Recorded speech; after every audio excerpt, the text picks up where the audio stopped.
இந்த அம்பத்தூர் பகுதிகள் எடுத்தீங்கன்னா சென்னை மாநகராட்சியில் புதிதாக இணைக்கப்பட்ட பகுதி.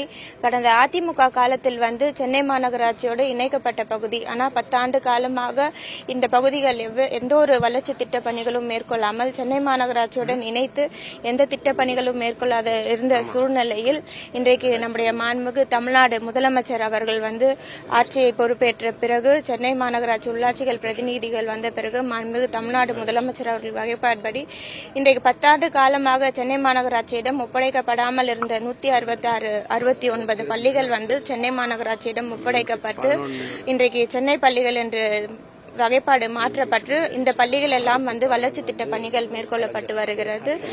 அம்பத்தூர் பகுதி, மணலி பகுதி, இந்த சோழிங்கநல்லூர் பகுதி, இந்த மாதிரி பகுதிகள் எல்லாமே இன்றைக்கு பள்ளிகளுக்கு என்று தனித்துவ வளர்ச்சி திட்ட பணிகள் மாநகராட்சி சார்பாக மேற்கொள்ளப்பட்டு வருகிறது.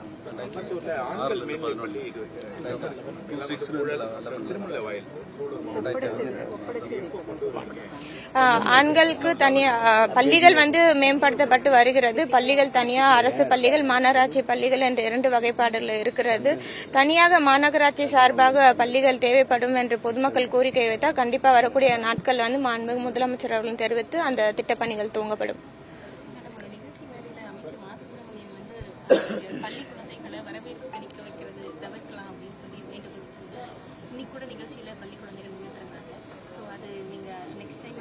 இல்ல, மாண்புமிகு மருத்துவ மற்றும் மக்கள் நல்வாழ்வுத்துறை அமைச்சர் அண்ணன் அவர்கள் ஒரு பள்ளியில வெயில்ல குழந்தைகளை நிறைய நேரம் நிக்க வைக்கிறதுனால காலை உணவு சில நேரங்கள்ல குழந்தைகள் உட்கொள்ளாத சூழல் இருக்கிறதுனால கடந்த காலங்களில் குழந்தைகள் அந்த மாதிரி மயக்கம் ஏற்பட நிலை இருந்தது என்று தெரிவித்தார்கள். ஆனால் இன்றைக்கு நம்முடைய மாண்புமிகு முதலமைச்சர் முத்தான திட்டமான காலை உணவு திட்டம் வழங்கப்பட்டு வருகிறது.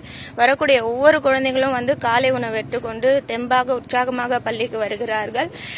இருந்தாலும் வெயில்ல குழந்தைங்களை நிக்க வேண்டாம் அப்படின்றதான் தெரிவித்திருந்தாங்க. இன்னைக்கு பாத்தீங்கன்னா க்ளோஸ்ட் ஆடிட்டோரியம், அங்க குழந்தைகள் நாங்க வரோன்றதுக்காக அவங்களே உற்சாகமா வரவேற்கிறாங்க. இதுக்கும் அதுக்கும் எந்த ஒரு கனெக்ஷனும் இல்லை. ஆனா குழந்தைங்கள வெளியில நிக்க கூடாது, வெயில்ல ரொம்ப நேரம் நிக்க வைக்க கூடாதுன்னு அனைத்து அரசியல்களுக்கும் அறிவுறுத்தப்பட்டிருக்கிறது.